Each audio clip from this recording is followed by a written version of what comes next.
Good afternoon. Good afternoon, ma'am. Good afternoon, ma'am.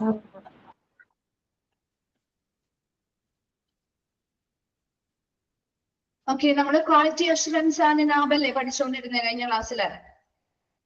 എവിടെ വരെയാണ് കഴിഞ്ഞ ക്ലാസ്സിൽ എടുത്ത് നിർത്തിയത്? ICU എമർജൻസി പറഞ്ഞില്ലേ? അത് കംപ്ലീറ്റ് ആയി. കംപ്ലീറ്റ് ആയി. കംപ്ലീറ്റ് ആയി. ഓക്കെ.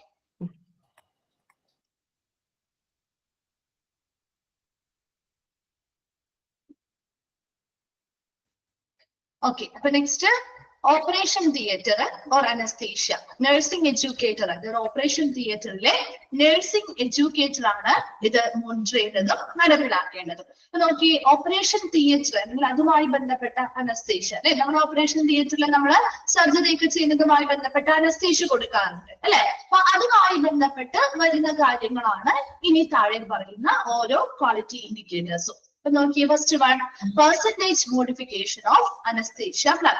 ഈ പറയുന്ന ഓപ്പറേഷൻ തിയേറ്റർ അല്ലെങ്കിൽ അനസ്തേഷ്യയുമായി ബന്ധപ്പെട്ടുള്ള നഴ്സിംഗ് എഡ്യൂക്കേറ്റർ ആണ്. ഓപ്പറേഷൻ തിയേറ്ററിലെ നഴ്സിംഗ് എഡ്യൂക്കേറ്റർ ആണ് അതിന് റെസ്പോൺസിബിൾ ആയിട്ടുള്ളതും ഇത് ചെക്ക് ചെയ്യേണ്ടതും മോണിറ്റർ ചെയ്യുന്ന വ്യക്തി എന്നുള്ളത് നിങ്ങൾ മനസ്സിലാക്കി വെക്കണം കേട്ടോ. അങ്ങനെ ഓരോ ഏരിയയിലെയും ആരൊക്കെയാണ് അത് കൃത്യമായിട്ട് എന്ത് ചെയ്യുന്നത്, എഫക്റ്റീവ് ആക്കുന്നത് അല്ലെങ്കിൽ അത് മോണിറ്റർ ചെയ്യുന്നത് എന്നുള്ളതൊന്ന് നോക്കി വെക്കണം കേട്ടോ. അപ്പൊ നോക്കി, ഓപ്പറേഷൻ തിയേറ്ററുമായി ബന്ധപ്പെട്ട് ഒന്നാമതായിട്ട് വരുന്നത് percentage modification of anaesthesia plan. അപ്പൊ നമുക്കറിയാം, നിങ്ങൾ ഓൾറെഡി പഠിച്ചു കാണണം അല്ലെ. ജനറൽ അനസ്തേഷ്യ കൊടുക്കുന്നു, റീജിയണൽ അല്ലെങ്കിൽ ലോക്കൽ അനസ്തേഷ്യാസ് കൊടുക്കുന്ന കാര്യമൊക്കെ പഠിച്ചിട്ടില്ലേ? ഓൾറെഡി പഠിച്ചതല്ലേ അനസ്തേഷ്യ കൊടുക്കുന്ന കാര്യങ്ങള് ഇല്ലേ? അപ്പൊ ഒരു സർജറിയുമായി ബന്ധപ്പെട്ട് ചിലപ്പോൾ നമ്മൾ ഓൾറെഡി പ്ലാൻ ചെയ്ത് വെച്ചിട്ടുണ്ടാവും. ജനറൽ അനസ്തേഷ്യ കൊടുക്കാം അല്ലെങ്കിൽ ഒരു ലോക്കൽ അനസ്തേഷ്യ കൊടുക്കാം എന്നൊക്കെ ആയിരിക്കും ചിലപ്പോൾ പ്ലാൻ ചെയ്ത് വെച്ചിരിക്കാം. അതിൽ എന്തെങ്കിലും ആ ഒരു അനസ്തേഷ്യയുമായി ബന്ധപ്പെട്ട അങ്ങനെ ഒരു പ്ലാനിൽ എന്തെങ്കിലും മോഡിഫിക്കേഷൻസ് അല്ലെങ്കിൽ മാറ്റങ്ങൾ വരുത്തിയതിന്റെ പെർസെന്റേജ് ആണ് പറയുന്നത്. അപ്പൊ ചിലപ്പോൾ ഒരു പേഷ്യന്റിന് നമുക്കൊരു ജനറൽ അനസ്തേഷ്യ, ഒരു ലോക്കൽ ആയിട്ടുള്ള അല്ലെങ്കിൽ റീജിയണൽ ആയിട്ടുള്ള ഒരു അനസ്തേഷ്യ കൊടുത്തിട്ട് അവർക്ക് അത് ചെയ്യുമ്പോൾ വേദനയോ കാര്യങ്ങളോ അനുഭവപ്പെടുകയാണ്, അവർക്ക് ഇത് ബുദ്ധിമുട്ടൊക്കെ ഉണ്ടാക്കുകയാണെങ്കിൽ നേരെ നമ്മൾ എന്ത് ചെയ്യും, ജനറൽ അനസ്തേഷ്യയിലേക്ക് ആ പ്ലാൻ ചിലപ്പോൾ ചേഞ്ച് ചെയ്യും അല്ലെ. അപ്പൊ അങ്ങനെ എന്തെങ്കിലും രീതിയിൽ അങ്ങനെ ഒരു അനസ്തേഷ്യ പ്ലാനിൽ എന്തെങ്കിലും മോഡിഫിക്കേഷൻസ് അല്ലെങ്കിൽ പരിഷ്കാരങ്ങൾ നടത്തിയിട്ടുണ്ടെങ്കിൽ അത് എത്ര പെർസെന്റേജ് ആണ്, എത്ര കേസുകളിലാണ് അങ്ങനെ മോഡിഫിക്കേഷൻസ് നടത്തിയിരിക്കുന്നത്, അതിന്റെ പെർസെന്റേജ് ആണ് അവിടെ നോക്കുന്നത്. ക്ലിയർ ആണോ? രണ്ടാമത് percentage of unplanned ventilation following anaesthesia. അപ്പൊ നമുക്കറിയാം, അനസ്തേഷ്യ കൊടുത്തു കഴിയുമ്പോ അതിന്റെ ഫലമായിട്ട് ചിലപ്പോ ആളുകളെ വെന്റിലേറ്ററിലാക്കാൻ സാധ്യതയുണ്ട് അല്ലെ. അൺപ്ലാൻഡ് നമ്മൾ പ്രതീക്ഷിക്കാതെ ചിലപ്പോൾ അവർക്ക് എന്തെങ്കിലും ബുദ്ധിമുട്ടുകളോ ശ്വാസ തടസ്സങ്ങളോ കാര്യങ്ങളോ ഒക്കെ അനുഭവപ്പെടുമ്പോ അതെന്തുകൊണ്ടാണ്, ആ അനസ്തേഷ്യ കൊടുത്തതിന്റെ ഫലമായിട്ട് അങ്ങനെ എന്തെങ്കിലും ആസൂത്രിതമല്ലാത്ത എന്തെങ്കിലും ഒരു ഇവന്റ്സോ കാര്യങ്ങളോ വരികയാണെങ്കിൽ, സംഭവം നടന്നാൽ അവരെ ഉടനെ വെന്റിലേറ്ററിലൊക്കെ ആക്കേണ്ടതായിട്ട് വരണം അല്ലെ. അത് എല്ലാവർക്കും അങ്ങനെ സംഭവിക്കണം എന്നില്ല. അതേസമയം ചിലപ്പോൾ ചില ആളുകൾക്ക് അനസ്തേഷ്യയുടെ ഭാഗമായിട്ട് ചിലപ്പോൾ ബ്രീത്തിങ് ഡിഫിക്കൽറ്റിയോ കാര്യങ്ങളോ ഒക്കെ തോന്നുകയാണെങ്കിൽ അവിടെ വെന്റിലേറ്ററിലേക്ക് ആക്കേണ്ടതായിട്ട് വരാം. അപ്പൊ അങ്ങനെ എത്ര പേരെ അൺപ്ലാൻഡ് ആയിട്ട് ആ ഒരു വെന്റിലേറ്ററിലേക്ക് മാറ്റിയിട്ടുണ്ട്, അതിന്റെ പെർസെന്റേജ് ആണ് രണ്ടാമതായിട്ട് പറയുന്നത്. ക്ലിയർ ആണോ? രണ്ടെണ്ണം ഓക്കെ ആണോ?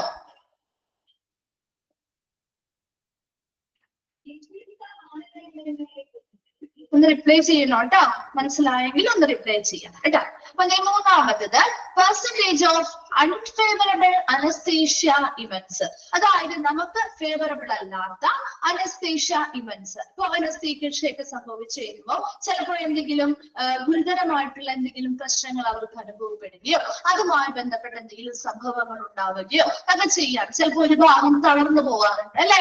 ചില ആളുകൾക്ക് അനസ്തേഷ്യ കൊടുത്തു കഴിയുമ്പോൾ ചിലപ്പോൾ ഒരു വരാറുണ്ട്. ആ ഒരു അനസ്തേഷ്യയുടെ ഭാഗമായിട്ട് സൈഡ് എഫക്ട്സ് പോലെയൊക്കെ അങ്ങനെയുള്ള കാര്യങ്ങളൊക്കെ വരാറുണ്ട്. അങ്ങനെ അൺഫേവറബിൾ ആയിട്ടുള്ള, നമുക്ക് ഫേവറബിൾ അല്ലാത്ത രീതിയിലുള്ള അനസ്തേഷ്യയുമായി ബന്ധപ്പെട്ട് സെക്കൻഡ് പോയിന്റ് പറയാം കേട്ടോ. മിസ് ഇത് പറഞ്ഞിട്ട് പറഞ്ഞുതരാമേ.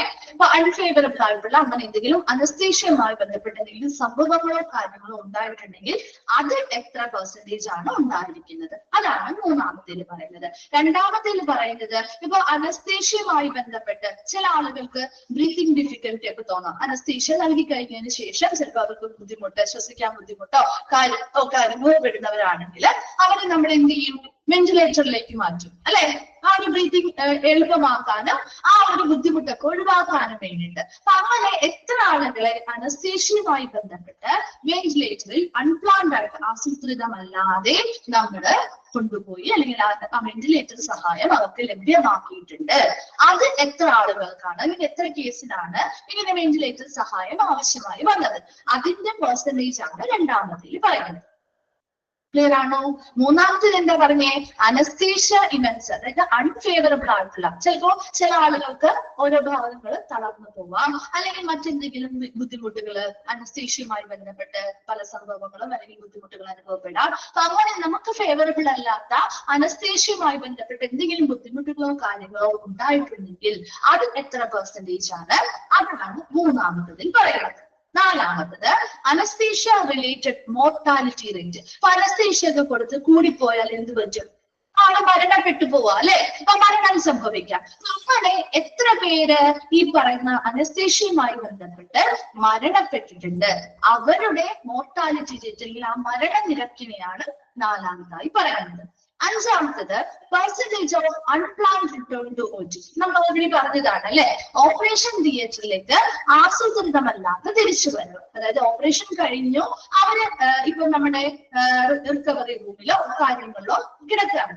അപ്പൊ അതുമായി ബന്ധപ്പെട്ട് ചിലപ്പോൾ ബ്ലീഡിങ്ങോ കാര്യങ്ങളോ ഒക്കെ വന്ന് നമ്മൾ അവർ ആ ഒരു റൂമിൽ നിന്ന് തിരിച്ച് അവർക്ക് എന്ത് ചെയ്യേണ്ടതായിട്ട് വരും, ഇപ്പൊ ബ്ലീഡിങ് വരാം, അല്ലെങ്കിൽ ചിലപ്പോൾ ആ സ്റ്റിച്ച് പൊട്ടിപ്പോവാം. അപ്പൊ പിന്നെയും ഇതേ പ്രൊസീജിയർ ചെയ്യാൻ വേണ്ടി അവരെ ഇങ്ങോട്ട് തന്നെ തിരിച്ചു കൊണ്ടുവരേണ്ടതായിട്ട് വരും, ഈ ഒരു ഓപ്പറേഷൻ തിയേറ്ററിലേക്ക് തന്നെ തിരിച്ചു കൊണ്ടുവരേണ്ടതായിട്ട് വരും. അങ്ങനെ എത്ര പേര് ആസൂത്രിതമല്ലാതെ ഓപ്പറേഷൻ തിയേറ്ററിൽ പിന്നെയും തിരിച്ചു വന്നിട്ടുണ്ട്, അല്ലെങ്കിൽ എത്ര പേരെ അങ്ങനെ നമുക്ക് തിരിച്ചു കൊണ്ടുവരേണ്ടതായിട്ട് വന്നിട്ടുണ്ട്, അതിന്റെ പെർസെന്റേജ് ആണ് അഞ്ചാമതായി പറയുന്നത്. ആറാമത് percentage of rescheduling of surgeries. Surgeries മാറ്റിവെക്കപ്പെട്ടിട്ടുണ്ടെങ്കിൽ അത് എത്ര എണ്ണം. അപ്പൊ ഒരു നിശ്ചിത സമയം അല്ലെങ്കിൽ ഇപ്പൊ ഒരു ദിവസമോ ആ ഒരു ദിവസത്തിൽ കൂടുതൽ, ഇപ്പൊ ചിലപ്പോൾ ഒരു 1-2 മണിക്കൂർ മാറ്റിവെക്കുന്നതൊന്നും ഇൻക്ലൂഡഡ് ആക്കാറില്ല.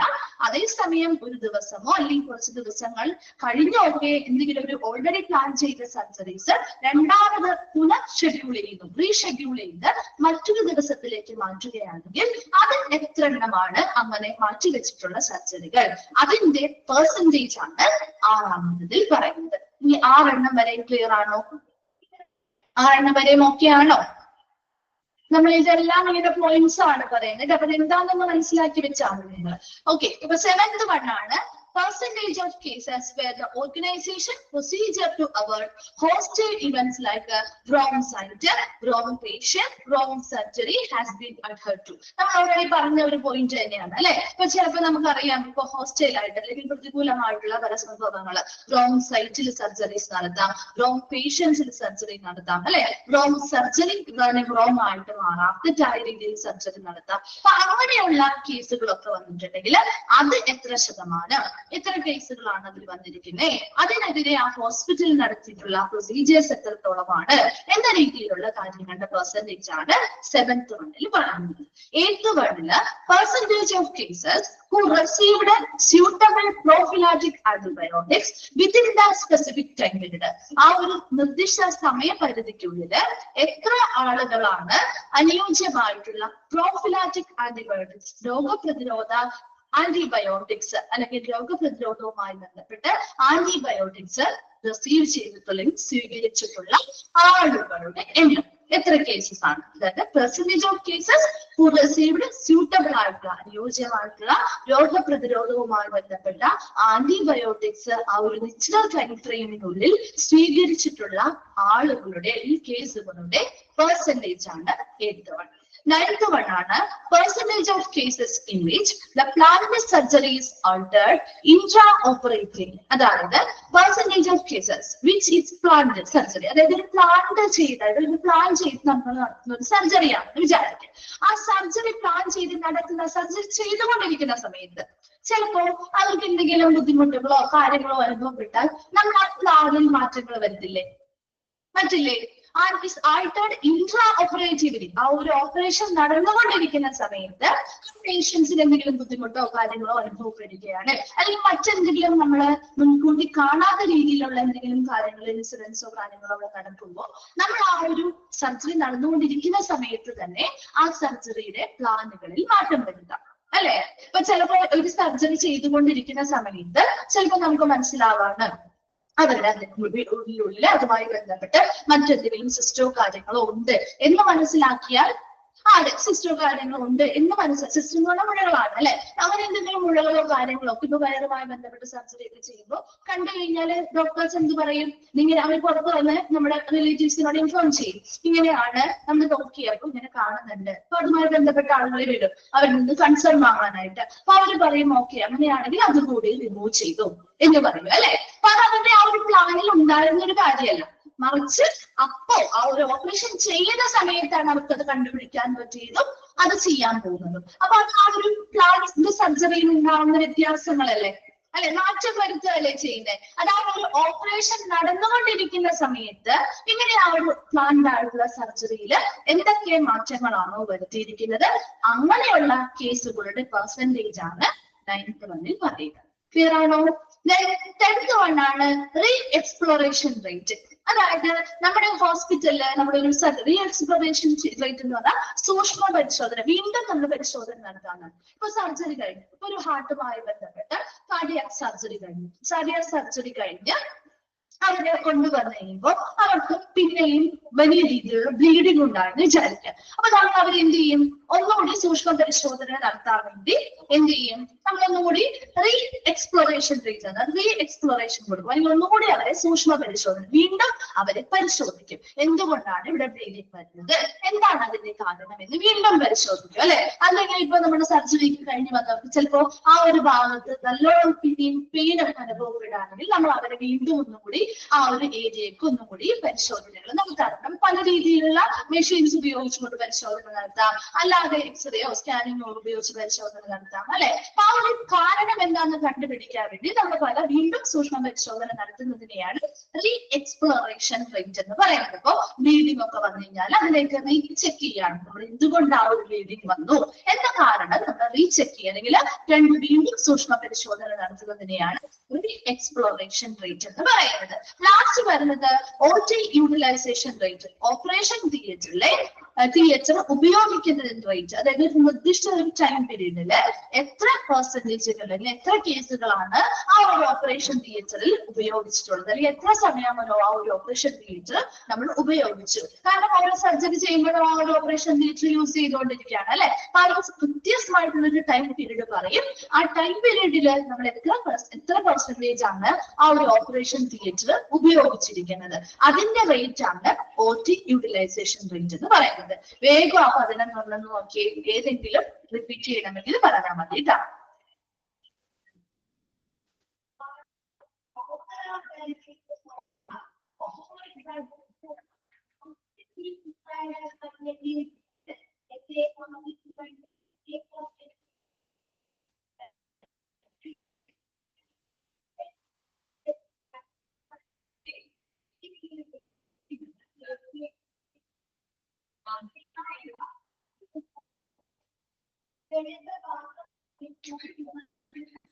വായിച്ചു കഴിയുമ്പോൾ ഒന്ന് റിപ്ലൈ ചെയ്യണേ.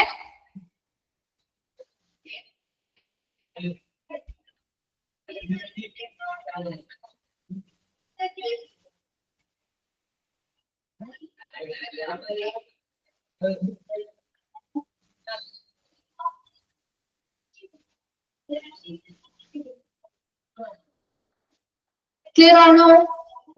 11 ക്ലിയർ ആണോ? ഓക്കെ. അടുത്തത് ലാബ് അല്ലെങ്കിൽ റേഡിയോളജി ഡിപ്പാർട്ട്മെന്റുമായി ബന്ധപ്പെട്ടതാണ്. അവിടെ ക്വാളിറ്റി റെപ്രസെന്റേറ്റീവ്സ് ആണ് അത് കൃത്യമായിട്ട് മോണിറ്റർ ചെയ്യേണ്ടതും നോക്കേണ്ടതും. ലബോറട്ടറി ഡിപ്പാർട്ട്മെന്റുമായി ബന്ധപ്പെട്ട് അതിൽ ഒന്നാമത്തത് നിങ്ങൾക്ക് അറിയാവുന്ന കാര്യങ്ങൾ തന്നെയാണ്. ഒന്നാമത്തത് number of reporting errors per 1000 investigation. നമ്മുടെ ലബോറട്ടറിയുമായി ബന്ധപ്പെട്ട് ഒരു 1000 പരിശോധന നടത്തിയിട്ടുണ്ടെങ്കിൽ അതിൽ എത്ര എണ്ണത്തിൽ പിശകുകൾ വന്നു അതിന്റെ നമ്പറാണ് നമ്മൾ ഇവിടെ റേറ്റ് ആയിട്ട് എടുക്കുന്നത് അല്ലെ. Number of reporting errors per 1000 investigation. 1000 പരിശോധനകൾ നടത്തിയിട്ടുണ്ടെങ്കിൽ അതിൽ എത്ര എണ്ണത്തിൽ പിശകുകൾ വന്നിട്ടുണ്ട് അതിന്റെ പെർസെന്റേജ് ആണ് ഇവിടെ എടുക്കുന്നത്. രണ്ടാമത്തത് റേറ്റ് ഓഫ് റിഡോസ്. എന്ന് വെച്ചാൽ എന്താ? റിഡോസ് എന്ന് പറഞ്ഞാൽ നമ്മൾ വീണ്ടും ചെയ്യും അല്ലെ. ഇപ്പൊ ഒരു പ്രാവശ്യം ഒരു പരിശോധന നടത്തി അതിൽ തെറ്റ് വന്നാൽ നമ്മൾ രണ്ടാമത് പരിശോധിക്കില്ലേ? അങ്ങനെ എത്ര എണ്ണം നമ്മൾ രണ്ടാമത് പരിശോധിക്കേണ്ടതായിട്ട് വന്നിട്ടുണ്ട്. അതിന്റെ റേറ്റ് ആണ് റേറ്റ് ഓഫ് റിഡോസ് എന്ന്. വീണ്ടും പരിശോധിക്കുക. അപ്പൊ ആദ്യത്തെ കേസിൽ ചിലപ്പോൾ എന്തെങ്കിലും തെറ്റുകളോ മിസ്റ്റേക്കുകളോ വന്നിട്ടുണ്ടെങ്കിൽ രണ്ടാമത് നമ്മൾ വീണ്ടും അത് പരിശോധിക്കും അല്ലെ. അങ്ങനെ വീണ്ടും പരിശോധന നടത്തിയതിന്റെ എണ്ണത്തിന്റെ റേറ്റ് ആണ് റേറ്റ് ഓഫ് റിഡോസ് എന്ന് പറയുന്നത്. മൂന്നാമത്തത് percentage of laboratory reports correlating with clinical diagnosis. ചികിത്സാപരമായിട്ടുള്ള രോഗനിർണയവുമായി പരസ്പരം ബന്ധമുള്ള എത്ര ലബോറട്ടറി റിപ്പോർട്ടുകളാണുള്ളത് അതിന്റെ percentage of laboratory reports correlating with clinical diagnosis. Clinical diagnosis അല്ലെങ്കിൽ ചികിത്സാപരമായിട്ടുള്ള രോഗനിർണയവുമായിട്ട് പരസ്പര ബന്ധമുള്ള എത്ര ലബോറട്ടറി റിപ്പോർട്ടുകളാണ് ഉള്ളത് അതിന്റെ പെർസെന്റേജ് ആണ് മൂന്നാമത്തതിൽ പറയുന്നത്. നാലാമത്തത് percentage of adherence to safety precautions by employees working in diagnosis. രോഗനിർണയ മേഖലകളിൽ വർക്ക് ചെയ്യുന്ന എത്ര എംപ്ലോയീസ് സേഫ്റ്റി പ്രിക്കോഷൻസ് പാലിക്കുന്നുണ്ട് അതിന്റെ എണ്ണമാണ് നാലാമത്തത്. Percentage of adherence to safety precautions. Safety precautions പാലിക്കുന്നത് ആര് പാലിക്കുന്നതാ? ആ ഒരു ഡയഗ്നോസിസ് മേഖലയിൽ വർക്ക് ചെയ്യുന്ന എംപ്ലോയീസ് അല്ലെങ്കിൽ ജീവനക്കാര് എത്ര പേര് സേഫ്റ്റി പ്രിക്കോഷൻസ് അല്ലെങ്കിൽ സേഫ്റ്റിയുമായി ബന്ധപ്പെട്ട മുൻകരുതൽ പാലിക്കുന്നുണ്ട് അതിന്റെ പെർസെന്റേജ് ആണ് നാലാമതായി പറയാം. വായിച്ചു നോക്കിയ ലാബ് റേഡിയോളജി ഡിപ്പാർട്ട്മെന്റിന്റെ കാര്യങ്ങള്.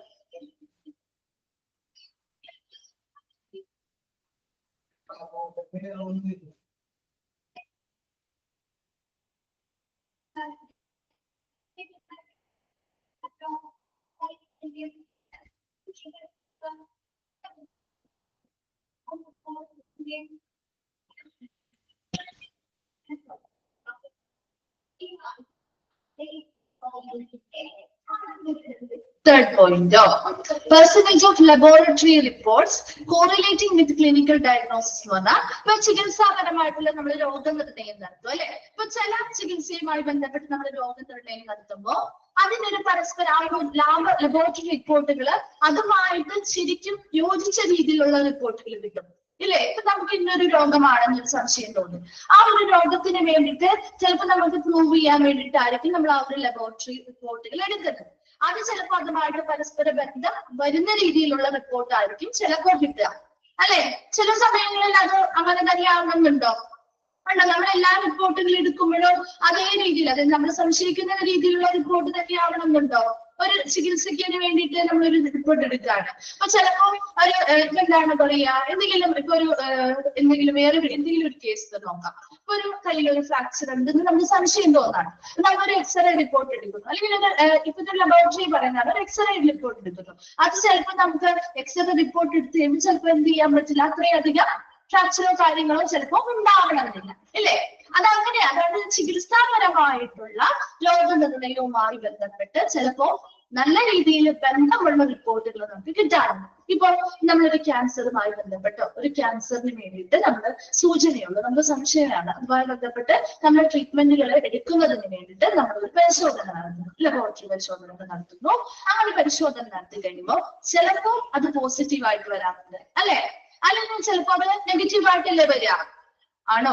അപ്പൊ അവിടെ പോസിറ്റീവ് ആവുന്ന രീതിയിലുള്ള റിപ്പോർട്ടുകളെയാണ് നമ്മൾ ഇവിടെ ഉദ്ദേശിക്കുന്നത്. അതായത് കോറിലേറ്റഡ് ക്ലിനിക്കൽ ഡയഗ്നോസിസ്, ആ ചികിത്സാപരമായ രോഗനിർണയമായിട്ട് പരസ്പര ബന്ധമുള്ളവ എന്ന് പറയുമ്പോൾ നമ്മൾ എന്താണോ ട്രീറ്റ്മെന്റ് വേണം എന്ന് ആഗ്രഹിച്ചിരിക്കുന്നത്, അല്ലെങ്കിൽ എന്തുമായി ബന്ധപ്പെട്ടാണോ നമ്മൾ ഈ ഒരു റിപ്പോർട്ട് നമ്മൾ ആരായുന്നത്, അതുമായി ബന്ധപ്പെട്ട കൃത്യമായിട്ടുള്ള യോജിച്ച രീതിയിലുള്ള ഒരു റിപ്പോർട്ടായിരിക്കും നമുക്ക് ഇതിൽ നിന്ന് കിട്ടുന്നത്. മനസ്സിലായോ? മൂന്നാമത്തത് മനസ്സിലായോ?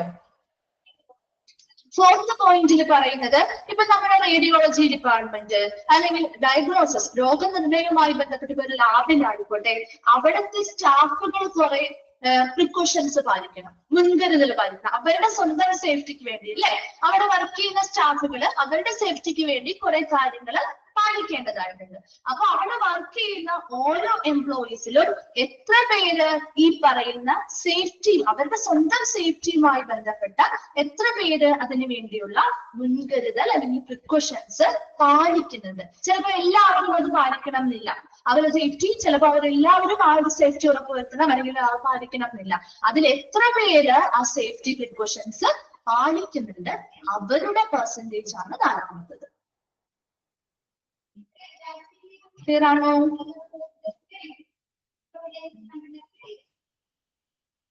ഓക്കെ ആണോ? ഓക്കെ. അടുത്തത് ഫാർമസിയുമായി ബന്ധപ്പെട്ടാണ്. ക്ലിനിക്കൽ ഫാർമസിസ്റ്റ്, ഫാർമസിയുമായി ബന്ധപ്പെട്ട കാര്യങ്ങൾ നോക്കി നടത്തേണ്ടതും മോണിറ്റർ ചെയ്യേണ്ടതും ക്ലിനിക്കൽ ഫാർമസിസ്റ്റ് ആണ്. അതിൽ ഒന്നാമത്തതാണ് പ്രിസ്ക്രിപ്ഷൻ എറർ. അപ്പൊ ഡോക്ടേഴ്സ് പ്രിസ്ക്രിപ്ഷൻ എഴുതുമ്പോൾ അതിലെ പിശകുകൾ വരാം അല്ലെ, ഇല്ലേ? ഒന്നുകൂടെ. അപ്പൊ അതിന് വരുന്ന തെറ്റുകളുടെ റേറ്റ് ആണ് പ്രിസ്ക്രിപ്ഷൻ എററിൽ വരുന്നത്. രണ്ടാമത്തെ ഡിസ്പെൻസിങ് എറർ. എന്താണ് ഡിസ്പെൻസിങ് എറർ? മരുന്നുകൾ നമ്മൾ വിതരണം ചെയ്യുന്നതുമായി ബന്ധപ്പെട്ട തെറ്റുകൾ വരാം അല്ലെ. കറക്റ്റ് പ്രിസ്ക്രിപ്ഷൻ നോക്കി എടുക്കുന്നതിനോ ആ ഫാർമസിയിലുള്ള സ്റ്റാഫുകൾക്ക് എന്തെങ്കിലും ശ്രദ്ധാക്കുറവ് മൂലം നമ്മൾ ആ കൊടുക്കുന്ന വിതരണം ചെയ്യുന്ന മരുന്നുകളില് വ്യത്യാസങ്ങൾ വരാം അല്ലെങ്കിൽ പിശകുകൾ വരാം അല്ലെ. അതാണ് ഡിസ്പെൻസിങ് എറർ എന്ന് പറയുന്നത്. മൂന്നാമത്തത് percentage of incidence of hostile drug reaction, ADR. ADR adverse drug reaction per 100 discharges that include LAMA, DAMA, abscond and death. അതായത് ഇവിടെ നമ്മൾ ഒരു പെർസെന്റേജ് ഓഫ് ഇൻസിഡന്റ്, അതായത് ഡിസ്ചാർജ് ആയിട്ടുള്ള ആളുകൾ, അതായത് അഡ്വേഴ്സ് ഡ്രഗ് റിയാക്ഷൻ 100 ഡിസ്ചാർജ് നടന്നിട്ടുണ്ടെങ്കിൽ ആ ഡിസ്ചാർജിൽ എന്തൊക്കെ ഉൾപ്പെടും? റൊട്ടീനായിട്ട് സാധാരണ രീതിയിൽ നടക്കുന്ന ഡിസ്ചാർജ് ആവാം, ലാമ ലീവ് അഗെയിൻസ്റ്റ് മെഡിക്കൽ അഡ്വൈസ് ആവാം, ഡാമ എന്താണ്? DMA. എന്താണ് ഇതൊക്കെ പഠിച്ചല്ലേ? ലാവാനിയോ ലാമയൊക്കെ പഠിച്ചല്ലേ?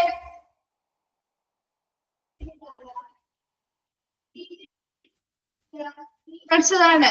അപ്പൊ ഒന്ന് പറഞ്ഞു കഴിഞ്ഞിട്ട് ഫുൾ ഫോമുകള് ചോദിക്കാനുള്ള ക്വസ്റ്റ്യൻ ആണ് കേട്ടോ. ഒന്ന് പറഞ്ഞേ എന്താണ്? ആരും കേട്ടിട്ടില്ല. എഗെയിൻസ്റ്റ് മെഡിക്കൽ അഡ്വൈസ് എന്താണ്? Leave against medical advice. Then നാമ അല്ലെങ്കിൽ DMA.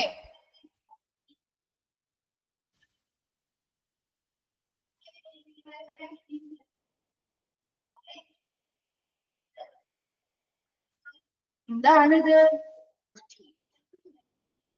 ഓർമ്മയില്ല.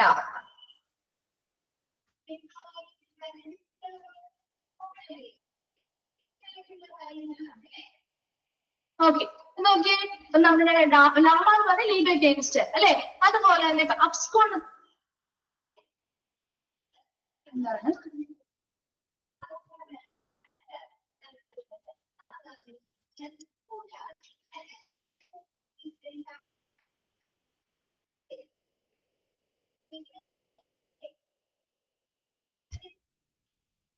ഓർമ്മയില്ല, കേട്ടോ? ഓർമ്മയില്ല.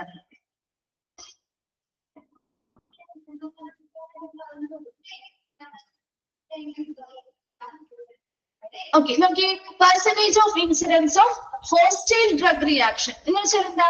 ഒരു വിരോധപരമായിട്ടുള്ള അല്ലെങ്കിൽ അഡ്വേഴ്സ് ഡ്രഗ് റിയാക്ഷൻ, ഡ്രഗിനെതിരെ അഡ്വേഴ്സ് ആയിട്ടുള്ള ഡ്രഗ് റിയാക്ഷൻ. നമ്മൾ ചില ഡ്രഗുകൾ കൊടുക്കുന്ന സമയത്ത് ആ ഡ്രഗ് വിരോധമായ വിപരീതമായിട്ടുള്ള റിയാക്ഷൻസ് ഉണ്ടാവും അല്ലെ. ഇവിടെ പറയുന്നത് ഡിസ്ചാർജ്, അതായത് 100 ഡിസ്ചാർജ് വരും. അതിൽ എന്തൊക്കെ ഡിസ്ചാർജുകൾ വരും? LAMA, leave against medical advice വരും. DAM എന്ന് പറഞ്ഞാൽ ഡിസ്ചാർജ് അഗെയിൻസ്റ്റ് മെഡിക്കൽ അഡ്വൈസ്, അതായത് മെഡിക്കൽ അഡ്വൈസിന് അഗെയിൻസ്റ്റ് ആയിട്ട് ഡിസ്ചാർജ് വരുന്നതാവാം.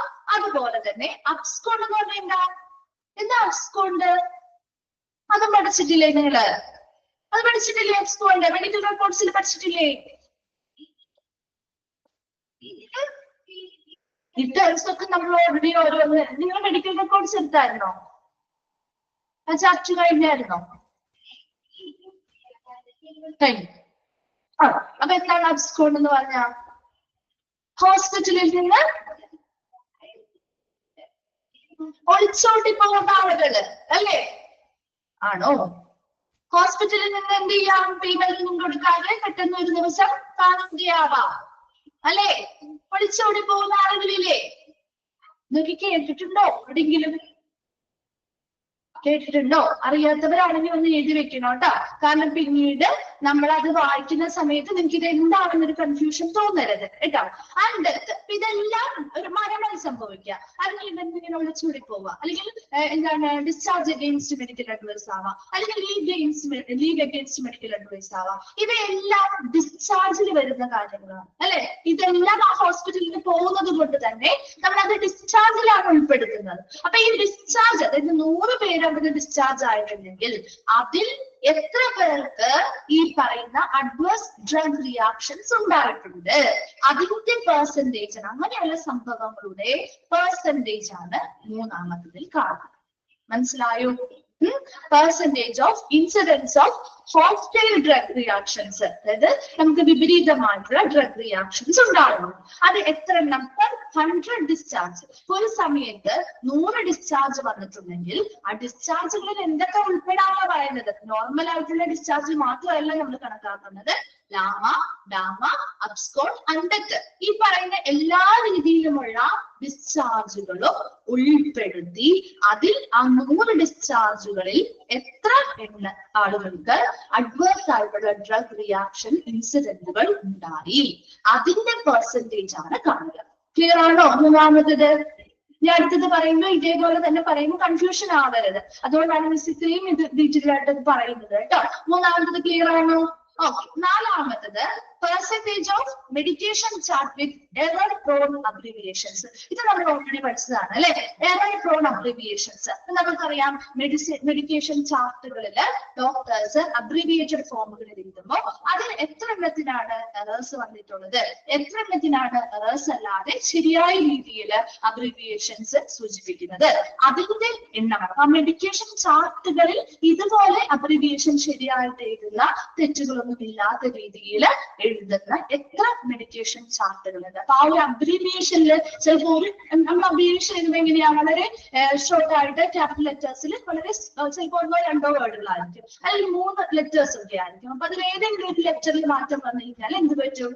ആ എടുത്തു കൊടുക്കുന്ന മരുന്നിന് വ്യത്യാസം വരും അല്ലെ? അപ്പൊ അങ്ങനെ ഒരു തെറ്റ് വരാതിരിക്കാൻ വേണ്ടി എത്ര മെഡിക്കൽ റെക്കോർഡുകളിലാണ് ഇങ്ങനെ എറർ പ്രോൺ ആയിട്ടുള്ള അബ്രിവിയേഷൻസ്, അല്ലെങ്കിൽ എറർ ഇല്ലാതെ അല്ലെങ്കിൽ തെറ്റുകൾ വരാത്ത അബ്രിവിയേഷൻസ് കാര്യങ്ങളുള്ളത് എന്ന രീതിയിലുള്ള കാര്യങ്ങൾ നമ്മൾ നോക്കുകയും മെഡിക്കേഷൻ ചാർട്ടുകളുടെ എത്ര എണ്ണമാണോ ഉള്ളത് അതിന്റെ പെർസെന്റേജിൽ എടുക്കുകയും ചെയ്യും. ക്ലിയർ ആണോ? Fourth one. Fifth one, okay, percentage of patients receiving high risk medication developing adverse drug event. ഒരുപോലത്തെ 2-3 points വരുന്നുണ്ട്. അതുകൊണ്ടാണ് ആദ്യത്തെ ദിവസം അങ്ങനെ ഡീറ്റെയിൽഡ് ആയിട്ട് പറഞ്ഞത് കേട്ടോ. അപ്പൊ അഞ്ചാമത്തെ നോക്കി നിങ്ങള്, percentage of patients receiving high risk medication. ചില ആളുകൾക്ക് നല്ല ഉയർന്ന അപകട സാധ്യതയുള്ള മരുന്നുകൾ കൊടുക്കാറുണ്ട് ഇല്ലേ? ഇപ്പോ ഡെവലപ്പിംഗ് അഡ്വേഴ്സ് ഡ്രഗ് ഇവന്റ്, ഇപ്പൊ നമ്മുടെ കീമോതെറാപ്പി ഒക്കെ ചെയ്യുന്നത്, അതൊക്കെ ഒരു ഹൈ റിസ്ക് ആയിട്ടുള്ള മെഡിക്കേഷൻസ് എല്ലാവർക്കും കൊടുക്കുന്ന മരുന്നുകളാണോ അത്? അല്ല അല്ലെ? അപ്പൊ ചില ആളുകൾക്ക് നമ്മൾ ശരിക്കും ഇഞ്ചക്ഷനിലൂടെയൊക്കെ കൊടുക്കുന്ന മരുന്നാണെങ്കിൽ ചിലപ്പോൾ ചില ആളുകൾക്ക് അവരുടെ ഹെൽത്ത് റിലേറ്റഡ് ആയിട്ട് ചിലപ്പോൾ നമുക്ക് ഇഞ്ചക്ഷനിലൂടെ കൊടുക്കാൻ പറ്റിയില്ലെങ്കിൽ നമ്മളത് മരുന്ന് രൂപേണ കൊടുക്കാറുണ്ട്. അങ്ങനെ കൊടുക്കും, അതൊരു ഹൈ റിസ്ക് മെഡിക്കേഷൻസ് ആണ്. അങ്ങനെയുള്ള മരുന്നുകൾ റിസീവ് ചെയ്യുന്ന ചില പേഷ്യൻസിന് അഡ്വേഴ്സ് ആയിട്ടുള്ള ഡ്രഗ് ഇവന്റ്സ് പ്രതിരോധം, അല്ലെങ്കിൽ ആ ഒരു ഡ്രഗ് ഇവന്റ്സ് ഉണ്ടാവാനായിട്ട് സാധ്യതയുണ്ട്. അപ്പൊ ആ ഒരു അപകടകരമായിട്ടുള്ള അങ്ങനെ എന്തെങ്കിലും ഡ്രഗ് ഇവന്റ്സ് ഉണ്ടായിട്ടുണ്ടെങ്കിൽ അതിന്റെ പെർസെന്റേജ് ആണ് ഇവിടെ പറയുന്നത്. ക്ലിയർ ആണോ? Percentage of patients receiving high risk medication, ഉയർന്ന അപകട സാധ്യതയുള്ള മരുന്നുകൾ റിസീവ് ചെയ്യുന്നത് വഴി എത്ര ആളുകൾക്കാണോ അഡ്വേഴ്സ് ഡ്രഗ് ഇവന്റ്സ് അല്ലെങ്കിൽ റിയാക്ഷൻസ് ഉണ്ടായിരിക്കുന്നത് അതിന്റെ ആ പേഷ്യൻസിന്റെ പെർസെന്റേജ് ആണ് നമ്മളിവിടെ കാണുന്നത്. ക്ലിയർ ആണോ? Fifth one. അത് 2-3 പോയിന്റ്സ് ഒരുപോലെ വരുന്നത് കൊണ്ട് നിങ്ങൾ അതൊന്ന് മനസ്സിലാക്കി വെക്കണം കേട്ടോ. ഫിഫ്ത് പോയിന്റ് ക്ലിയർ ആണോ? Okay, then ആറാമത്തത് percentage of drugs and consumables obtained by local purchase. അപ്പൊ നമ്മളിപ്പോ ചിലപ്പോൾ മരുന്നുകളൊക്കെ അവിടെ നിന്ന് തീരുവാണ്, നമ്മൾ സ്റ്റോക്ക് ചെയ്ത് വരുത്താനൊന്നും സമയമില്ല, ഉടനെ നമുക്ക് അത് കൊടുക്കണമെന്നുണ്ടെങ്കിൽ നമ്മൾ അവിടെ ലോക്കൽ പർച്ചേസ് നടത്തും, അല്ലെ? സാധനങ്ങൾ നമ്മൾ ലോക്കൽ പർച്ചേസുകൾ നടത്തും. അങ്ങനെ എത്ര ഡ്രഗ്സും കൺസ്യൂമബിൾസുമാണ് നമ്മൾ ലോക്കൽ പർച്ചേസിലൂടെ ലഭ്യമാക്കിയിട്ടുള്ളത് അതിന്റെ പെർസെന്റേജ്. Materials management പഠിച്ചായിരുന്നോ? പറഞ്ഞില്ലേ? നമ്മുടെ ലോക്കൽ പർച്ചേസ് നടത്തുന്ന കാര്യങ്ങളൊക്കെ പറയുന്നില്ലേ? അപ്പൊ നമ്മുടെ ഈ സ്റ്റോക്ക് തീർന്നു പോയിട്ടുണ്ടെങ്കിൽ നമുക്ക് ചിലപ്പോ ഒരുപാട് സ്റ്റോക്ക് വരുത്തണം, അതിനുവേണ്ടി നമുക്കൊരു സപ്ലയറെ കണ്ടെത്താനും അതിന് സ്റ്റോക്ക് അവൈലബിലിറ്റിക്ക് അനുസരിച്ച് ഓർഡർ കൊടുക്കാനും വരുത്താനുള്ള സമയമൊന്നും നമുക്ക് ഇല്ലായെങ്കിൽ നമ്മൾ അവിടെ ലോക്കലായിട്ട് പർച്ചേസ് ചെയ്യും സാധനം, അല്ലെ? അപ്പൊ അത് ഏതൊക്കെ ഡ്രഗ്സും കൺസ്യൂമബിൾസുമാണ് നമ്മൾ ഇതുപോലെ ലോക്കൽ പർച്ചേസിലൂടെ ലഭ്യമാക്കിയിട്ടുള്ളത് അതിന്റെ പെർസെന്റേജ്. ക്ലിയർ ആണോ? അടുത്തത് percentage of stock outs including emergency drugs. ഇപ്പൊ എമർജൻസി ഡ്രഗുകളൊക്കെ ആവശ്യമായി വരുന്ന സമയത്ത് ചിലപ്പോ തീർന്നു പോകുന്ന ഒരവസ്ഥ, അല്ലെ? സ്റ്റോക്ക് ഔട്ട് ആയിരിക്കുന്ന ഒരു അവസ്ഥ ഉണ്ടാവും. ആ ഒരു പർട്ടിക്കുലർ ടൈമില് ഏതൊക്കെ എമർജൻസി ലിസ്റ്റിലുള്ള ഏതൊക്കെ എമർജൻസി ഡ്രഗുകളാണോ സ്റ്റോക്ക് ഔട്ട് ആയിരിക്കുന്നതിൽ തീർന്നു പോയിരിക്കുന്നത് അതിന്റെ പെർസെന്റേജ് ആണ് അവിടെ കാണുന്നത്. Okay, 8th one എന്ന് പറഞ്ഞാൽ percentage of drugs and consumables refused before preparation of GRN good receipt note. അതായത് ഇവിടെ ഗുഡ് റെസീപ്റ്റ് നോട്ട് എന്ന് പറഞ്ഞാൽ നമ്മൾ ഇതൊരു ഡോക്യുമെന്റ് ആണ്, അതായത് ഡെലിവറി ഗുഡ്സിന്റെ ഒക്കെ ഡെലിവറിയുമായി ബന്ധപ്പെട്ട് ഒരു സപ്ലയറും അതുപോലെ കൺസ്യൂമറിനുമായി ബന്ധപ്പെട്ട് നടത്തുന്ന ഒരു ഡോക്യുമെന്റ്. അപ്പൊ അവിടെ സപ്ലയർ കൃത്യമായിട്ടുള്ള കൺസ്യൂമർ കൃത്യമായിട്ടുള്ള ഓർഡറുകൾ കൊടുക്കും, അതിനനുസരിച്ചാണ് സപ്ലയേഴ്സ് എന്ത് ചെയ്യുന്നത് സാധനങ്ങൾ ഗുഡ്സ് ഡെലിവറി ചെയ്ത് കൊടുക്കുന്നത്, അല്ലെ? അപ്പൊ അവിടെ ഈ ഒരു ഡോക്യുമെന്റ് പ്രകാരം delivery of goods from supplier to the consumer. ഈ ഒരു ഡോക്യുമെന്റ് പ്രകാരമാണ് സപ്ലയർ എന്ത് ചെയ്യുന്നത് ഗുഡ്സ് കൺസ്യൂമറിന് ഡെലിവറി ചെയ്യുന്നത്. അപ്പൊ ഈ ഒരു GRN അല്ലെങ്കിൽ ഈ ഗുഡ്സ് റെസിപ്റ്റ് നോട്ട് അത് തയ്യാറാക്കുന്നതിന് മുൻപ് തന്നെ ഇപ്പൊ ചിലപ്പോൾ നമുക്കറിയാം, ഇപ്പൊ സപ്ലയർ കൊണ്ടുവരുന്ന മരുന്നുകളോ അല്ലെങ്കിൽ മറ്റു സാധനങ്ങളോ നമുക്ക് ചിലപ്പോ ഡ്രഗ്സോ കൺസ്യൂമബിൾസ് നമ്മൾ നിരസിക്കാറുണ്ട്, അല്ലെ? അതിന് ക്വാളിറ്റി ശരിയല്ലാത്തത് കൊണ്ടാവാം, അല്ലെങ്കിൽ പാക്കിംഗ് ശരിയല്ലാത്തത് കൊണ്ടാവാം, അല്ലെ?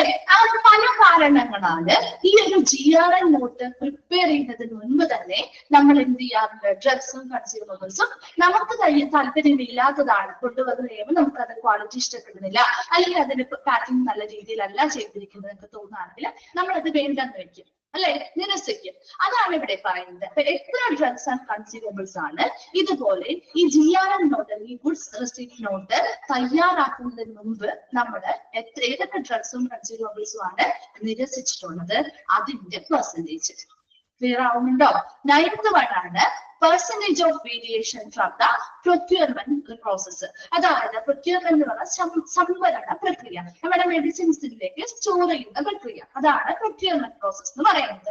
അങ്ങനെ ഈ ഒരു മെഡിസിൻസ് ഒക്കെ സ്റ്റോർ ചെയ്യുക അല്ലെങ്കിൽ സംഭരിക്കുന്നതുമായി ബന്ധപ്പെട്ട് എന്തെങ്കിലും വേരിയേഷൻസ് വന്നിട്ടുണ്ടെങ്കിൽ അതിന്റെ പെർസെന്റേജ്. ചിലപ്പോ ഇടുന്ന ബിന്നുകൾ മാറിപ്പോവാം, അല്ലെ? ഇടുന്ന ബോക്സുകൾ അല്ലെങ്കിൽ ബിന്നുകൾ മാറിപ്പോകും. അപ്പൊ നമുക്ക് അവിടെ ഒരു വേരിയേഷൻ വരില്ലേ? നമ്മൾ കൊണ്ടുവന്ന് വെച്ചിരിക്കുന്ന സ്റ്റോക്കിൽ നിന്നും വേരിയേഷൻസ് വരാൻ സാധ്യതയുണ്ട്, അല്ലെ? അപ്പൊ അങ്ങനെയുള്ള വേരിയേഷൻസ് എത്ര ശതമാനം വന്നിട്ടുണ്ട് അതാണ് ഇവിടെ പറയുന്നത്. ഇതൊക്കെ ഫാർമസിയുമായി ബന്ധപ്പെട്ട് എന്തൊക്കെയാണ് നമ്മൾ പറഞ്ഞത്? ഒന്നാമത്തത് പ്രിസ്ക്രിപ്ഷനുമായി ബന്ധപ്പെട്ട് എന്തെങ്കിലും എറേഴ്സ് അല്ലെങ്കിൽ പിശകുകൾ വരാം. ഡിസ്പെൻസിങ് എറേഴ്സ് നമ്മൾ വിതരണം ചെയ്യുന്നതുമായി ബന്ധപ്പെട്ട് പിശകുകൾ വരാം. Then the percentage of incidents of hostile drug reaction, വിപരീതമായിട്ടുള്ള ഡ്രഗ് റിയാക്ഷൻസ് വരിക. അഡ്വേഴ്സ് ഡ്രഗ് റിയാക്ഷൻ, അതായത് 100 ഡിസ്ചാർജ് അവിടെ നടന്നിട്ടുണ്ടെങ്കിൽ അതിൽ ഏതൊക്കെ വരും? LAMA, leave against medical advice വരും. ദെൻ എന്താണ് ഡിസ്ചാർജ് അഗെയിൻസ്റ്റ് മെഡിക്കൽ അഡ്വൈസ് വരും. അബ്സ്കോണ്ട് എന്ന് പറഞ്ഞാൽ ഒളിച്ചോടുക, ഡിത്ത് മരണം സംഭവിക്കുക, ഇതെല്ലാം ഡിസ്ചാർജിൽ ഉൾപ്പെടുന്ന കാര്യങ്ങളാണ്. അങ്ങനെ ഇതെല്ലാം ഉൾപ്പെട്ടിട്ടുള്ള ഒരു 100 ഡിസ്ചാർജിൽ എത്ര ആളുകൾക്കാണ് ഹോസ്റ്റൈൽ ആയിട്ടുള്ള അഡ്വേഴ്സ് ഡ്രഗ് റിയാക്ഷൻസ് ഉണ്ടായിരിക്കുന്നത്, അതിന്റെ പെർസെന്റേജ് ആണ് കാണുന്നത്. നാലാമത്തത് മെഡിക്കേഷൻ ചാർട്ടുകളിൽ എറർ പ്രോൺ അബ്രിവിയേഷൻസ്, എറേഴ്സ് അല്ലെങ്കിൽ തെറ്റുകളില്ലാത്ത അല്ലെങ്കിൽ പിശകുകളില്ലാത്ത അബ്രിവിയേറ്റഡ് ആയിട്ടുള്ള എത്ര മെഡിക്കൽ ചാർട്ടുകളാണ് ഉള്ളത്, അതിന്റെ പെർസെന്റേജ്. അതുപോലെ തന്നെ ഹൈ റിസ്ക് ആയിട്ടുള്ള മെഡിക്കേഷൻസ്, ഉയർന്ന എന്താണ് അപകട സാധ്യതയുള്ള മെഡിസിൻസ് റിസീവ് ചെയ്തിട്ടുള്ള പേഷ്യൻസിൽ എത്ര പേർക്ക് ഇതുമായി ബന്ധപ്പെട്ട് ഇതുപോലെ വിപരീതമായിട്ടുള്ള ഡ്രഗ് റിയാക്ഷൻസ് ഉണ്ടായി, അതിന്റെ percentage. Percentage of drugs and consumer obtain by local പർച്ചേസിലൂടെ ലഭ്യമായിട്ടുള്ള ഡ്രഗ്സിന്റെയും മറ്റ് കൺസ്യൂമബിൾസിന്റെയും പെർസെന്റേജ്. അതുപോലെ തന്നെ ഇൻക്ലൂഡിംഗ് എമർജൻസി ഡ്രഗ്സ് മുതലായ മെഡിസിൻസ് അല്ലെങ്കിൽ ഡ്രഗുകളുടെ ആവശ്യമായ സമയത്ത് ഒരു നിശ്ചിതമായിട്ടുള്ള ടൈം പീരീഡിനുള്ളിൽ ഏതൊക്കെ എമർജൻസി ഡ്രഗ്സ് അല്ലെങ്കിൽ മറ്റു ഡ്രഗുകളാണോ സ്റ്റോക്ക് ഔട്ട് ആയിട്ട് അല്ലെങ്കിൽ തീർന്നു പോയിരിക്കുന്നത്, ആ തീർന്നു പോയവരുടെ പെർസെന്റേജ്. അതുപോലെ drugs and consumables refused before preparation of GRN goods receipt note എന്ന് പറയുന്നത് അവിടെ എന്താണ് ഡ്രഗ്സ് അല്ലെങ്കിൽ ഗുഡ്സ് ഡെലിവറി ചെയ്യുന്നതുമായി ബന്ധപ്പെട്ടത് സപ്ലയർ കൺസ്യൂമറിലേക്ക് ഗുഡ്സ് റിസീവ് ചെയ്യുന്നത് അല്ലെങ്കിൽ വിതരണം ചെയ്യുന്നതുമായി ബന്ധപ്പെട്ട ഡെലിവറി ചെയ്യുന്നതുമായി ബന്ധപ്പെട്ട ഒരു ഡോക്യുമെന്റ് ആണ്. ഈ ഒരു ഡോക്യുമെന്റ് പ്രിപ്പയർ ചെയ്യുന്നതിന് മുൻപ് തന്നെ നമുക്ക് താല്പര്യമില്ലാത്ത അല്ലെങ്കിൽ നല്ല ക്വാളിറ്റി ഇല്ലാതെ തോന്നുന്ന രീതിയിലുള്ള ഡ്രഗ്സോ കൺസ്യൂമബിൾസോ നമുക്ക് തോന്നുകയാണെങ്കിൽ അത് നമ്മൾ നിരസിക്കും. അങ്ങനെ എത്ര ഡ്രഗ്സ് ആൻഡ് കൺസ്യൂമബിൾസ് ആണ് ഇതുപോലെ ഈ GRN നോട്ട് പ്രിപ്പയർ ചെയ്യുന്നതിന് മുൻപ് നമ്മൾ നിരസിച്ചിട്ടുള്ളത്, അതിന്റെ പെർസെന്റേജ് ആണ് അവിടെ രേഖപ്പെടുത്തുന്നത്.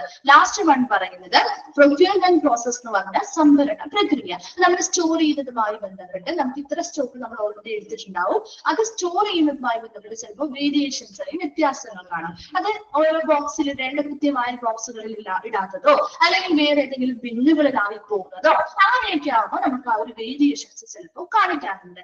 അങ്ങനെ എത്ര എണ്ണമാണ് ആ സ്റ്റോറുമായി ബന്ധപ്പെട്ട് എത്ര വേരിയേഷൻസ് ആണ് അങ്ങനെ കാണിച്ചിട്ടുള്ളത്, അതിന്റെ percentage.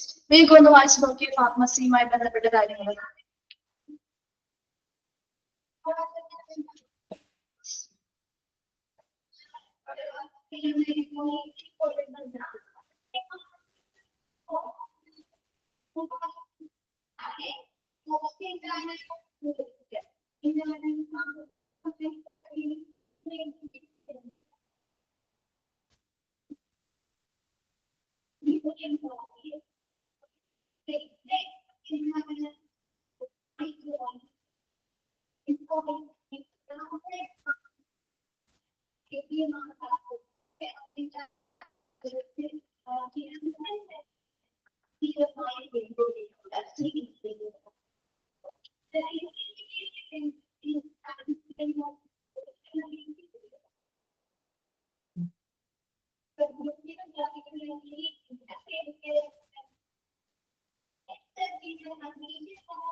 Ninth point, percentage of variations from the procurement process എന്ന് പറഞ്ഞാൽ നമ്മുടെ സംഭരണ പ്രക്രിയ. അതായത് നമ്മൾ സ്റ്റോർ ചെയ്ത് വെക്കൂലേ, ഈ വരുന്ന റിസീവ് ചെയ്യുന്ന ഈ പറയുന്ന സ്റ്റോക്ക് വരുന്ന മെഡിസിൻസ് ഒക്കെ നമ്മൾ സ്റ്റോർ ചെയ്ത് വെക്കില്ലേ.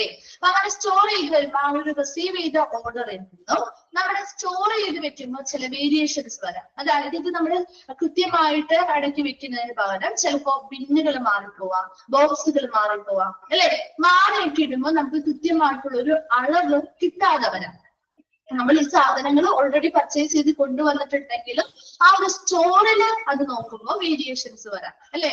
കൃത്യമായ സ്ഥലത്ത് ചിലപ്പോൾ അത് അത്രയും നമ്പർ ഉണ്ടാവണം എന്നില്ല. അപ്പൊ അങ്ങനെ എത്ര വേരിയേഷൻസ് വന്നിട്ടുണ്ട്, അതിന്റെ പെർസെന്റേജ് ആണ്. ക്ലിയർ ആയോ?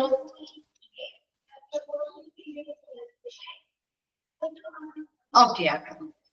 ഓക്കെ, അപ്പൊ നമ്മൾ അടുത്തയിലേക്ക് പോവാണ് കേട്ടോ. നെക്സ്റ്റ് വരുന്നത് ഫ്രണ്ട് ഓഫീസില് ക്വാളിറ്റി റെപ്രസെന്റേറ്റീവ്സ് ആണ് അത് നോക്കുന്നത്. ഫ്രണ്ട് ഓഫീസുമായി ബന്ധപ്പെട്ട് രണ്ട് കാര്യങ്ങളാണ് പറയുന്നുള്ളൂ. ഒന്നാമത്തത് ഔട്ട് പേഷ്യന്റ് സാറ്റിസ്ഫാക്ഷൻ ഇൻഡെക്സ്. അവിടെ വരുന്ന ഓരോ ഔട്ട് പേഷ്യൻസിനെയും സംതൃപ്തിയുമായി ബന്ധപ്പെട്ട് കൃത്യമായ ഇൻഡെക്സുകൾ തയ്യാറാക്കുക. അതായത് അവിടെ ഓരോ ഔട്ട് പേഷ്യൻസും നമ്മുടെ ഹോസ്പിറ്റലിലെ സേവനങ്ങൾ നല്ലതാണോ, അവിടെ നിന്ന് നല്ല സംതൃപ്തിയോടുകൂടിയാണ് അവർക്ക് അവിടുത്തെ സർവീസുകളിൽ നല്ല സാറ്റിസ്ഫാക്ഷൻ കിട്ടുന്നുണ്ടോ, അങ്ങനെയുള്ള കാര്യങ്ങളുമായി ബന്ധപ്പെട്ട് കൃത്യമായിട്ട് അവരുടെ ഫീഡ്ബാക്കുകൾ എടുക്കുകയും അതുമായി ബന്ധപ്പെട്ട പെർസെന്റേജ് കാണുകയും ചെയ്യുന്നു. രണ്ടാമത് waiting time with regard to doctor appointment. ഡോക്ടറിന്റെ അപ്പോയിന്റ്മെന്റുമായി ബന്ധപ്പെട്ട് എത്ര വെയിറ്റിംഗ് ടൈം ആണോ അവർ എടുത്തിട്ടുള്ളത് അതിന്റെ റേറ്റ് കാണണം. ഇപ്പൊ രണ്ട് കാര്യങ്ങളാണ് ഫ്രണ്ട് ഓഫീസുമായി ബന്ധപ്പെട്ട് ക്വാളിറ്റി റെപ്രസെന്റേറ്റീവ് ചെയ്യുന്നത്. ഒന്നാമത് ഔട്ട് പേഷ്യന്റ് വരുമ്പോ ആ ഒരു ഫ്രണ്ട് ഓഫീസിലേക്ക് സ്വാഭാവികമായിട്ടും വരുന്ന സമയത്തും അവർ അവിടുന്ന് ഡോക്ടറെ കണ്ടുപോകുന്ന സമയത്തും അവരുടെ സാറ്റിസ്ഫാക്ഷൻ സംതൃപ്തി എത്രത്തോളം ഉണ്ട്, ആ ഹോസ്പിറ്റലിൽ നൽകുന്ന സർവീസുകൾ, ഫ്രണ്ട് ഓഫീസിൽ നൽകുന്ന സർവീസുകളിൽ അവരെ സാറ്റിസ്ഫൈഡ് ആണോ എന്നൊക്കെ മെഷർ ചെയ്യാൻ അല്ലെങ്കിൽ അവരിൽ നിന്ന് ഫീഡ്ബാക്കുകൾ എടുത്ത് കൃത്യമായിട്ട് അതിന്റെ റേറ്റുകൾ എടുക്കുന്നു. രണ്ടാമത്തത് waiting time with regard to doctor appointment. ഡോക്ടറുടെ അപ്പോയിന്റ്മെന്റുകളുമായി ബന്ധപ്പെട്ട് വെയിറ്റിംഗ് ടൈം എത്രത്തോളം അവർ അനുഭവിച്ചിട്ടുണ്ട് അല്ലെങ്കിൽ എത്ര വെയിറ്റിംഗ് ടൈം അവർ ഫേസ് ചെയ്യേണ്ടതായിട്ട് വന്നിട്ടുണ്ട്, ആ വെയിറ്റിംഗ് ടൈമുമായി ബന്ധപ്പെട്ട പെർസെന്റേജ് ആണ് രണ്ടാമത്. ഓക്കെ, വേഗം ഒന്ന് നോക്കിയേ ഫ്രണ്ട് ഓഫീസർ.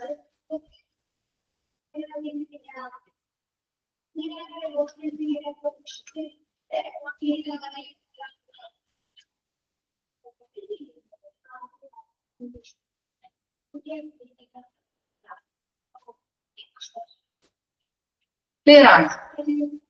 ഓക്കെ, അടുത്തതാണ് MRD, medical record department. Quality representative തന്നെയാണ് അതും കൈകാര്യം ചെയ്യുന്നത്. MRD അല്ലെങ്കിൽ മെഡിക്കൽ റെക്കോർഡ് ഡിപ്പാർട്ട്മെന്റുമായി ബന്ധപ്പെട്ട കാര്യങ്ങൾ. ഒന്നാമത് നോക്കിയേ, percentage of medical record without discharge സമയം. ഇപ്പൊ ചില കേസുകളിൽ ഇപ്പൊ നഴ്സസ് ഒക്കെ ആണെങ്കിൽ അവർ ചിലപ്പോ മെഡിക്കൽ റെക്കോർഡുകളിൽ ഡിസ്ചാർജ് സമ്മറി വെക്കാതെ പോവാം അല്ലെ. ഡിസ്ചാർജ് സമ്മറി ലാസ്റ്റ് ആണ് നമ്മൾ വെക്കുക അല്ലെ. ഒരാൾ ഡിസ്ചാർജ് ആയി പോയതിനു ശേഷമാണ് നമ്മൾ അതിന്റെ കോപ്പി എടുത്ത് വെക്കുന്നത്. അപ്പൊ ആ ഒരു ഡിസ്ചാർജ് സമ്മറി ചിലപ്പോ ഉൾപ്പെടുത്താത്ത അല്ലെങ്കിൽ വെക്കാതെ ചില മെഡിക്കൽ റെക്കോർഡുകൾ ചിലപ്പോൾ ഉണ്ടായേക്കാം. ചിലപ്പോൾ വളരെ 1% ഒക്കെ ഉണ്ടാവുള്ളൂ. ആ അതിൽ അങ്ങനെയുള്ള എത്ര മെഡിക്കൽ റെക്കോർഡുകളാണ് ഡിസ്ചാർജ് സമ്മറി ഇല്ലാത്ത എത്ര മെഡിക്കൽ റെക്കോർഡുകളുണ്ട് അതിന്റെ ശതമാനം. ക്ലിയർ ആണോ ഫസ്റ്റ് വൺ? രണ്ടാമത് percentage of medical record not having ICD coding. എന്താണ് ICD coding? International classification of diseases. നമ്മൾ പഠിച്ചിട്ടുണ്ടാവും നിങ്ങൾ ICD code, alpha numerical codes ആണ് യൂസ് ചെയ്യുന്നത്. നിങ്ങൾ പഠിച്ചിട്ടുണ്ടോ? പഠിച്ചിട്ടില്ലേ ഇത്? ആൽഫ ന്യൂമറിക്കൽ കോഡ്സ് യൂസ് ചെയ്യുന്നു, ICD കോഡിംഗ് ആണ് ചെയ്യുന്നത്. അപ്പൊ നമ്മുടെ ഈ മെഡിക്കൽ റെക്കോർഡുകളില് ഇതുപോലെ മിക്ക മെഡിക്കൽ റെക്കോർഡുകളിലും കോഡ് രൂപേണയാണ് ഓരോ ഡിസീസിനെയും സൂചിപ്പിക്കുന്നത്, റെപ്രസെന്റ് ചെയ്യുന്നു. അത് മുഴുവൻ അങ്ങ് വലിച്ചെഴുതുമല്ല, ഇത് പകരം അവർ കോഡുകൾ ഉപയോഗിച്ചാണ് കൂടുതലും സമ്മറൈസ് ചെയ്യുന്നത്. അപ്പൊ അങ്ങനെയുള്ള ICD കോഡിംഗ് ഉപയോഗിക്കാത്ത അല്ലെങ്കിൽ യൂസ് ചെയ്യാത്ത എത്ര മെഡിക്കൽ റെക്കോർഡുകളാണുള്ളത് അതിന്റെ പെർസെന്റേജ്. മൂന്നാമത്തത് percentage of medical record having imperfect or improper concern. ശരിയായ രീതിയിൽ എന്താണ് ഇൻഫർമേഷൻസ് കൊടുക്കാതെ ഇംപ്രോപ്പർ ആയിട്ടുള്ള രീതിയിൽ concern ICD international classification of diseases. International classification of diseases.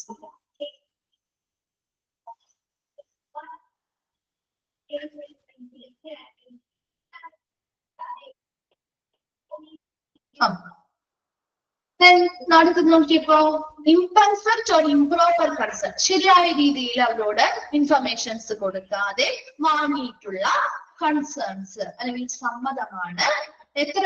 അങ്ങനെ സമ്മതം വാങ്ങിയിട്ടുള്ള മെഡിക്കൽ റെക്കോർഡുകൾ എത്ര എണ്ണമാണ്? അപ്പൊ അവരോട് പ്രോപ്പർ ആയിട്ട് ഇംപെർഫെക്റ്റ് ആയിട്ടാണ് അവരോട് ഇൻഫർമേഷൻസ് കൊടുത്തിരിക്കുന്നതും ശരിയായ രീതിയിലല്ല അവരിൽ നിന്നും കൺസേൺ വാങ്ങിയിരിക്കുന്നതും. അപ്പൊ അങ്ങനെ ഉള്ള എത്ര മെഡിക്കൽ റെക്കോർഡുകളുണ്ട് അതിന്റെ പെർസെന്റേജ്. അത് നാലാമത്തത് പെർസെന്റേജ് ഓഫ് മിസ്സിംഗ് റെക്കോർഡ്. ചില റെക്കോർഡുകൾ മിസ്സായി പോവാ അല്ലെ. നമ്മൾ ചില ഹോസ്പിറ്റലിൽ ചെല്ലുമ്പോൾ നമ്മുടെ ചില റെക്കോർഡുകൾ നോക്കുമ്പോൾ അവർ പറയും എന്തെങ്കിലും കാണുന്നില്ല എന്ന് പറയാറുണ്ട് അല്ലെ. എപ്പോഴും പറയാറില്ല, എന്നാലും ചില സമയങ്ങളിൽ അവർ പറയാറുണ്ട്. ചിലപ്പോൾ അത് എടുത്ത് മാറ്റി വെച്ചിരിക്കുന്നത് കൊണ്ടോ അല്ലെങ്കിൽ മറ്റേതെങ്കിലും ഡിപ്പാർട്ട്മെന്റിൽ നിന്ന് അവർ എടുത്തു കൊണ്ടുവരാത്തത് കൊണ്ടോ അങ്ങനെയൊക്കെ ചിലപ്പോൾ എന്ത് ചെയ്യാറുണ്ട്, മിസ്സിംഗ് ആയി പോവാറുണ്ട്. അല്ലെ? അങ്ങനെ എത്ര മെഡിക്കൽ റെക്കോർഡുകളാണ് അങ്ങനെ മിസ്സിംഗ് ആയിട്ടുള്ള റെക്കോർഡ് എത്രയാണോ അതിന്റെ പെർസെന്റേജ് ആണ് നാലാമത്തേത് പറയുന്നത്. അഞ്ചാമത്തത് ബെഡ് ഒക്യുപ്പൻസി റേറ്റ്. അത് പറയുന്നത് ബെഡ് ഒക്യുപ്പൻസി റേറ്റ് ചോദിക്കാറുള്ളതാണ് കേട്ടോ. ബെഡ് ഒക്യുപ്പൻസി റേറ്റ് BOR അല്ലെങ്കിൽ ബെഡ് ഒക്യുപ്പൻസി റേറ്റ് എന്ന് പറഞ്ഞാൽ ഈസ് എ മെഷർ. അപ്പൊ അതിന്റെ എക്സ്പാൻഡഡ് ഫോമും ഷോർട്ട് ഫോമും നോക്കാം. എന്താണ് ബെഡ് ഒക്യുപ്പൻസി റേറ്റ് എന്ന് നോക്കണം. Okay, is a measure of utilisation of the available bed capacity in a hospital. ഒരു ഹോസ്പിറ്റലിലെ അവൈലബിൾ ആയിട്ടുള്ള ലഭ്യമായിട്ടുള്ള ബെഡ് കപ്പാസിറ്റിയുടെ ഉപയോഗത്തിന്റെ measure. Measure of utilization of the available bed capacity in the hospital. ഹോസ്പിറ്റലിലുള്ള ലഭ്യമായിട്ടുള്ള bed കപ്പാസിറ്റിയുടെ ഉപയോഗത്തിന്റെ മെഷർ അല്ലെങ്കിൽ അളവിനെയാണ് ബെഡ് ഒക്യുപ്പൻസി റേറ്റ് എന്ന് പറയുന്നത്. ഇറ്റ് ഡിനോട്ട്സ് എന്നാണ് കേട്ടോ. അവിടെ ഡൊണേറ്റ്സ് കിടക്കുന്നത് ഡിനോട്ട് എന്നാണ്. നിങ്ങളുടെ ഒന്ന് തെറ്റായിട്ടാണ് കിടക്കുന്നതെങ്കിൽ ഒന്ന് കറക്റ്റ് ചെയ്തിട്ടുള്ള ഇറ്റ് ഡിനോട്ട്സ് എന്നാണ് കേട്ടോ. It denotes the percentage of bed occupied by patients in a defined period of time, normally a year. അതായത് ഇത് ശരിക്കും നമ്മൾ കാണുന്നത് percentage of bed occupancy rate എന്ന് പറഞ്ഞാൽ അത് അവൈലബിൾ ആയിട്ടുള്ള ബെഡ് കപ്പാസിറ്റി എത്രയുണ്ടോ അതിന്റെ എത്രത്തോളം ഉപയോഗിച്ചു അതിന്റെ മെഷർ അല്ലെങ്കിൽ അളവാണ് നമ്മൾ എടുക്കുന്നത്. ഇവിടെ നോർമലി ഒരു ഇയർ അല്ലെങ്കിൽ ഒരു പീരീഡ് ഓഫ് ടൈം ഒരു കൃത്യമായിട്ടുള്ള സമയപരിധി പറയും. അതെല്ലാത്തിനും ഒരു കൃത്യ സമയപരിധി പറയുന്നുണ്ട് കേട്ടോ. അപ്പൊ ആ ഒരു സമയപരിധിയില് അല്ലെങ്കിൽ നോർമലി ഒരു വർഷത്തില് ഈ പറയുന്ന ബെഡുകൾ ഓക്യുപ്പൈഡ് ബൈ പേഷ്യൻസ് എത്ര പേഷ്യൻസ് ആണ് ഈ ബെഡുകൾ ഓക്യുപ്പൈഡ് ആക്കിയത് അല്ലെങ്കിൽ ലഭ്യമാക്കിയിട്ടുള്ളത് അതിന്റെ പെർസെന്റേജ് ആണ് ഇവിടെ പറയുന്നത്. അത് എത്ര ബെഡുകൾ എത്ര പേഷ്യൻസ് ആണ് ഈ പറയുന്ന ബെഡുകളെല്ലാം യൂട്ടിലൈസ് ചെയ്തിരിക്കുന്നത് അല്ലെങ്കിൽ ഓക്യുപ്പൈഡ് ആകുന്നത് ആ ഒരു ഡെഫിനറ്റ് പീരീഡ് ഓഫ് ടൈമിലാണ്. ഒരു നിശ്ചിത സമയപരിധിയിൽ നോർമലി അതൊരു വർഷത്തെ കണക്കാണ് എടുക്കാറ്. അല്ലെങ്കിൽ അവർ പറയുന്ന ആ ഒരു ഡെഫിനറ്റ് പീരീഡ് ഓഫ് ടൈമിനുള്ളിൽ percentage of bed occupied by patients എത്ര ബെഡുകളാണ് പേഷ്യൻസ് ഓക്യുപ്പൈ ചെയ്തിരിക്കുന്നത് അല്ലെങ്കിൽ ഉപയോഗിച്ചിരിക്കുന്നത് അതിന്റെ റേറ്റ് അല്ലെങ്കിൽ പെർസെന്റേജ് ആണ് ബെഡ് ഒക്യുപ്പൻസി റേറ്റ് എന്ന് പറയുന്നത്. ക്ലിയർ ആണോ? ബെഡ് ഒക്യുപ്പൻസി റേറ്റ് BOR അല്ലെങ്കിൽ ബെഡ് ഒക്യുപ്പൻസി റേറ്റ് എന്ന് പറഞ്ഞാൽ നമ്മളൊരു ഹോസ്പിറ്റലിൽ ഒരുപാട് ബെഡ് ഉണ്ട് അല്ലെ? അപ്പൊ ആ ബെഡിൽ അവൈലബിൾ ആയിട്ടുള്ള ആ ഒരു ബെഡ് കപ്പാസിറ്റി ആ ഒരു ബെഡ് എത്ര ഉണ്ട് അതിൽ എത്ര എണ്ണം നമ്മൾ ഉപയോഗിച്ചു അതിന്റെ മെഷർ അല്ലെങ്കിൽ അളവാണ് ബെഡ് ഒക്യുപ്പൻസി റേറ്റ് എന്ന് പറയുന്നത്. ഇവിടെ ഒരു വർഷം അല്ലെങ്കിൽ നമ്മൾ പറഞ്ഞിരിക്കുന്ന ആ ഒരു നിശ്ചിത സമയപരിധിക്കുള്ളില് അവൈലബിൾ ആയിട്ടുള്ള എത്ര ബെഡുകളുണ്ടോ അതിൽ എത്ര എണ്ണമാണ് പേഷ്യൻസ് ഉപയോഗിച്ചിരിക്കുന്നത് അതിന്റെ റേറ്റ് അല്ലെങ്കിൽ പെർസെന്റേജ് ആണ് ബെഡ് ഒക്യുപ്പൻസി റേറ്റ്. ക്ലിയർ ആണോ? ബെഡ് ഒക്യുപ്പൻസി റേറ്റ് മനസ്സിലായോ? Okay. Length of stay LOS എത്ര ദിവസം സ്റ്റേ ചെയ്യുന്നു ഓരോ പേഷ്യൻസ് എത്ര ദിവസം. അപ്പൊ ആ ഒരു ലെങ്ത് ഓഫ് സ്റ്റേ എത്ര ദിവസമാണ് അത് കണക്കാക്കും. മോർട്ടാലിറ്റി റേറ്റ് ഈ പറയുന്ന എത്ര പേരാണ് ആ ഹോസ്പിറ്റലിൽ വെച്ച് മരണപ്പെട്ടിട്ടുള്ളത് അല്ലെ? അതൊക്കെ മെഡിക്കൽ റെക്കോർഡുകളിലൂടെ നമുക്ക് മനസ്സിലാക്കാൻ പറ്റുന്ന കാര്യങ്ങളാണ് അല്ലെ? ആ ഒരു ഹോസ്പിറ്റലിൽ ഒരു നിശ്ചിത സമയത്തിനുള്ളിൽ എത്ര പേര് മരണപ്പെട്ടു ആ ഒരു മരണനിരക്ക് നമുക്ക് മനസ്സിലാക്കാൻ പറ്റും, പെർസെന്റേജ് എടുക്കാൻ പറ്റും അല്ലെ? അടുത്തത് പ്രൊപ്പോർഷണൽ മെറ്റേണൽ മോർട്ടാലിറ്റി റേറ്റ് എന്ന് വെച്ചാൽ എന്താ? Maternal mortality rate maternal mortality rate എന്ന് പറഞ്ഞാൽ എന്താ? ഇൻഫന്റ് മോർട്ടാലിറ്റി റേറ്റ് എന്ന് പറഞ്ഞാൽ എന്താ? മോർട്ടാലിറ്റി എന്നുള്ള വാക്കിന്റെ അർത്ഥം എന്താണ് അല്ലെങ്കിൽ എന്ത് മീനിങ് ആ വരുന്നത്? മരണം എന്നുള്ള മീനിങ് ആണ് അല്ലെ? മോർട്ടാലിറ്റി മരണനിരക്ക്. ഇൻഫന്റ് മോർട്ടാലിറ്റി എന്ന് പറഞ്ഞാല് ശിശു മരണ നിരക്കാണ്. ശരിയാണ്. മെറ്റേണൽ മോർട്ടാലിറ്റിയോ ജനന മരണ നിരക്ക് അല്ലെ? ജനന മരണ നിരക്ക് എത്ര ശതമാനമുണ്ട് അതുപോലെ ശിശു മരണ നിരക്ക് എത്ര ശതമാനമുണ്ട്. ഇതാണ് നമ്മൾ ഈ ഒരു ബാക്കി രണ്ടിലും പറയുന്നത്. അപ്പൊ MRD മെഡിക്കൽ റെക്കോർഡ് ഡിപ്പാർട്ട്മെന്റുമായി ബന്ധപ്പെട്ട് ഒന്നാമത് ഏതൊക്കെ മെഡിക്കൽ റെക്കോർഡ്സിലാണ് വിത്തൗട്ട് ഡിസ്ചാർജ് സമ്മറി ഇല്ലാത്ത മെഡിക്കൽ റെക്കോർഡുകളുടെ പെർസെന്റേജ്. രണ്ടാമത്തത് ഇന്റർനാഷണൽ കോഡ് ഓഫ് ഡിസീസിന്റെ ക്ലാസിഫിക്കേഷനുമായി ബന്ധപ്പെട്ട് നമ്മൾ കൃത്യമായിട്ടുള്ള കോഡുകൾ ചെയ്യാത്ത മെഡിക്കൽ റെക്കോർഡുകളുടെ പെർസെന്റേജ്. മൂന്നാമത് പറയുന്നത് ഇംപെർഫെക്റ്റ് അല്ലെങ്കിൽ ഇംപ്രോപ്പർ ആയിട്ടുള്ള കൺസേൺ വാങ്ങിയിട്ടുള്ള എത്ര മെഡിക്കൽ റെക്കോർഡുകളാണുള്ളത് അതിന്റെ ശതമാനം. നാലാമത്തത് മിസ്സിംഗ് റെക്കോർഡുകൾ ഉണ്ടെങ്കിൽ അതിൽ എത്ര മിസ്സിംഗ് റെക്കോർഡുകളുണ്ട് അതിന്റെ ശതമാനം. അഞ്ചാമത്തത് ബെഡ് ഒക്യുപ്പൻസി റേറ്റ് എന്ന് പറഞ്ഞാൽ അല്ലെങ്കിൽ BOR എന്ന് പറഞ്ഞാൽ ആ ഹോസ്പിറ്റലിൽ അവൈലബിൾ ആയിട്ടുള്ള ബെഡ് കപ്പാസിറ്റി എത്രയാണോ അതിന്റെ ഉപയോഗവുമായി ബന്ധപ്പെട്ട അളവിനെയാണ് ബെഡ് ഒക്യുപ്പൻസി റേറ്റ് എന്ന് പറയുന്നത്. അതായത് ഇത് എന്തിന്റെ percentage of beds occupied by patient in a definite time of period. ഒരു നിർദ്ദിഷ്ട സമയപരിധി അല്ലെങ്കിൽ ഒരു വർഷത്തിലെ കണക്കാണെങ്കിൽ ആ ഒരു വർഷം ആ ഒരു നിർദ്ദിഷ്ട സമയപരിധിക്കുള്ളിൽ എത്ര പേഷ്യൻസ് ആണ് അവിടെ അവൈലബിൾ ആയിട്ടുള്ള ബെഡ് ഉപയോഗിച്ചിരിക്കുന്നത് അല്ലെങ്കിൽ അതിന്റെ യൂട്ടിലൈസേഷൻ എത്ര ശതമാനമാണോ അതാണ് ബെഡ് ഒക്യുപ്പൻസി റേറ്റ് എന്ന് പറയുന്നത്. എത്ര ലെങ്ത് ഓഫ് സ്റ്റേ, എത്ര ദിവസമാണ് അവിടെ സ്റ്റേ ചെയ്തതിന് റേറ്റ് എടുക്കുന്നു. മോർട്ടാലിറ്റി റേറ്റ്, മരണനിരക്കുകൾ നമുക്ക് പെർസെന്റേജ് എടുക്കാൻ പറ്റും. അതുപോലെ മെറ്റേണൽ മോർട്ടാലിറ്റി റേറ്റിന്റെ പ്രൊപ്പോർഷണൽ എന്താണ്? മെറ്റേണൽ മോർട്ടാലിറ്റി എന്ന് പറഞ്ഞാൽ ജനന മരണ നിരക്കിന്റെ പെർസെന്റേജ് അല്ലെങ്കിൽ അനുപാതം എത്ര എണ്ണമാണ്. പ്രൊപ്പോർഷണൽ ഇൻഫന്റ് മോർട്ടാലിറ്റി റേറ്റ്, ശിശു മരണ നിരക്കിന്റെ അനുപാതം എത്ര എണ്ണമാണ്, എത്രയാണ്. ഇങ്ങനെയുള്ള കാര്യങ്ങളൊക്കെയാണ് ഇതിൽ നോക്കുന്നത്. വേഗം ഒന്ന് നോക്കിയേ മാർഡിൻ.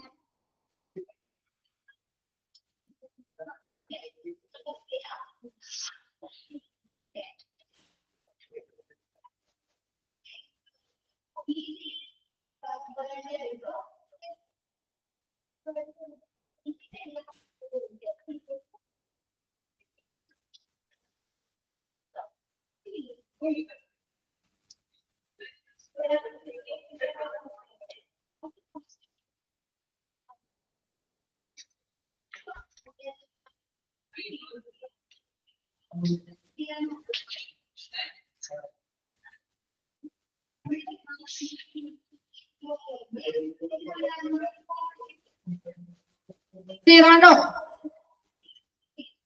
ഓക്കെ ആണോ ഇത്? ഓക്കെ. അടുത്തത് HR, ഹ്യൂമൻ റിസോഴ്സ് മാനേജ്മെന്റ് അല്ലെ, അവിടുത്തെ മാൻ പവറുമായി ബന്ധപ്പെട്ട കാര്യങ്ങൾ. ക്വാളിറ്റി റെപ്രസെന്റേറ്റീവ് തന്നെയാണ് അത് മാനേജ് ചെയ്യുന്നത്. ഇതിലും ഒരു 3-4 കാര്യങ്ങളെ പറയുന്നുള്ളൂ. ഒന്നാമത്തത് എംപ്ലോയി സാറ്റിസ്ഫാക്ഷൻ ഇൻഡെക്സ് പെർസെന്റേജ്. അതായത് അവിടെയുള്ള ഓരോ എംപ്ലോയീസും ഹ്യൂമൻ റിസോഴ്സ് മാനേജ്മെന്റ് അല്ലേ, അപ്പൊ അവിടെ എംപ്ലോയീസിന്റെ കാര്യങ്ങൾ തന്നെയാണ് കൂടുതലും പറയാം. അങ്ങനെയൊക്കെ ഒന്ന് കണക്ട് ചെയ്ത് വെച്ചാൽ മതി. അപ്പൊ എംപ്ലോയിയുടെ അവിടെയുള്ള ഓരോ എംപ്ലോയീസ് അല്ലെങ്കിൽ ജീവനക്കാരുടെയും സാറ്റിസ്ഫാക്ഷൻ ലെവല്, സംതൃപ്തിയുമായി ബന്ധപ്പെട്ട കാര്യങ്ങൾ എങ്ങനെയാണ്, അതിൽ നിന്ന് കൃത്യമായിട്ട് അവരുടെ ഫീഡ്ബാക്കുകൾ എടുക്കുന്നു. എത്ര ശതമാനം ആളുകൾ അതിൽ സാറ്റിസ്ഫൈഡ് ആണ്, സംതൃപ്തരാണ് എന്ന പെർസെന്റേജ് എടുക്കുന്നു. അതാണ് എംപ്ലോയി സാറ്റിസ്ഫാക്ഷൻ ഇൻഡെക്സ് പെർസെന്റേജ് കൊണ്ട് ഉദ്ദേശിക്കുന്നത്. അവിടെ വർക്ക് ചെയ്യുന്ന എത്ര ജീവനക്കാര് ആ സ്ഥാപനവുമായി ബന്ധപ്പെട്ട ഫെസിലിറ്റികളിൽ അല്ലെങ്കിൽ അവിടുത്തെ മാനേജ്മെന്റുമായി ബന്ധപ്പെട്ട കാര്യങ്ങളിൽ സാറ്റിസ്ഫൈഡ് ആണ്, സംതൃപ്തരാണ്, അത് എത്ര പേരാണ് എന്ന് അവരിൽ നിന്ന് ഫീഡ്ബാക്കുകളും കാര്യങ്ങളിലൂടെ മനസ്സിലാക്കുകയും ആ ഒരു പെർസെന്റേജ് കാണുകയും ചെയ്യുന്നു. രണ്ടാമത്തത് എംപ്ലോയി അട്രീഷൻ റേറ്റ് എന്ന് വെച്ചാൽ എന്താണ്? എംപ്ലോയീസ് അട്രീഷൻ റേറ്റ് കേട്ടിട്ടുണ്ടോ എവിടെയെങ്കിലും? അതായത് എത്ര ഒരു നിശ്ചിത സമയപരിധിക്കുള്ളില് എത്ര എംപ്ലോയീസ് ആണ് ആ ഒരു സ്ഥാപനത്തിൽ നിന്നും ലീവായി പോയിരിക്കുന്നത്, പിരിഞ്ഞു പോവില്ലേ?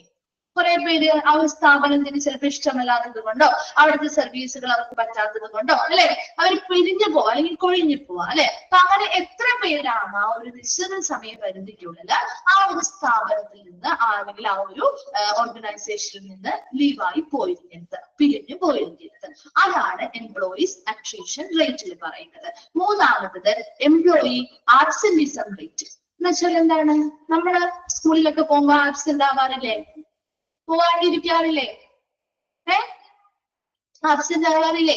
അതുപോലെ ഇവിടെ ജോലി സ്ഥലത്തും നമുക്ക് താല്പര്യമില്ലാത്തൊരു ജോലി സ്ഥലമൊക്കെ ആണെങ്കിൽ കൂടുതൽ ആബ്സെന്റിസം ആയിരിക്കും അല്ലെ.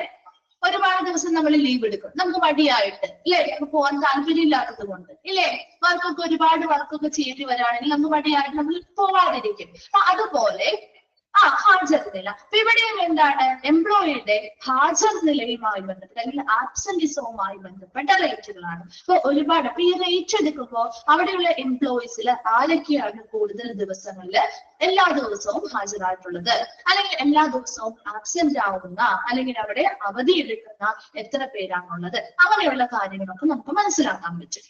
Then അടുത്തത് percentage of employee who are informed of employee rights, responsibilities and welfare scheme. എന്താ percentage of employees who are informed of employee rights, എംപ്ലോയീസിന്റെ റൈറ്റ്സ് അല്ലെങ്കിൽ അവകാശങ്ങൾ, അവരുടെ റെസ്പോൺസിബിലിറ്റീസ് അല്ലെങ്കിൽ ഉത്തരവാദിത്തങ്ങൾ, അവരുടെ വെൽഫെയർ ക്ഷേമവുമായി ബന്ധപ്പെട്ട പല സ്കീമുകൾ മുതലായവരെ കുറിച്ച് ഒരു ഇൻഫർമേഷൻ കിട്ടിയിട്ടുള്ള അല്ലെങ്കിൽ ഇൻഫർമേഷൻ നൽകുന്ന എത്ര എംപ്ലോയീസ് ആണുള്ളത്. അപ്പൊ അവർക്കറിയാം, നമുക്ക് എല്ലാവർക്കും ഇപ്പൊ അവിടെ വർക്ക് ചെയ്യുന്ന എല്ലാവർക്കും അവരുടേതായ റൈറ്റ്സുകൾ ഉണ്ട് അല്ലെ. അവിടെ വർക്ക് ചെയ്യുന്ന എംപ്ലോയീസിനും അവരുടേതായ അല്ലെങ്കിൽ അവർക്ക് കിട്ടേണ്ടതായിട്ടുള്ള കുറെ റൈറ്റ്സുകൾ ഉണ്ട്, അവകാശങ്ങൾ. അപ്പൊ അങ്ങനെയുള്ള റൈറ്റ്സിൽ എത്ര പേർക്ക് അതിനുള്ള ഇൻഫർമേഷൻസ് ലഭ്യമായിട്ടുണ്ട്, എത്ര പേർക്ക് അവരുടെ റെസ്പോൺസിബിലിറ്റിയുമായി ബന്ധപ്പെട്ട ഇൻഫർമേഷൻസ് കിട്ടിയിട്ടുണ്ട്, എത്ര പേർക്ക് അവരുടെ വെൽഫെയർ, അവരുടെ ക്ഷേമവുമായി ബന്ധപ്പെട്ട സ്കീമുകളെ കുറിച്ചുള്ള ഇൻഫർമേഷൻസ് ലഭ്യമായിട്ടുണ്ട്. അങ്ങനെയുള്ള എംപ്ലോയീസിന്റെ പെർസെന്റേജ് ആണ് നാലാമത്തതിൽ പറയുന്നത്.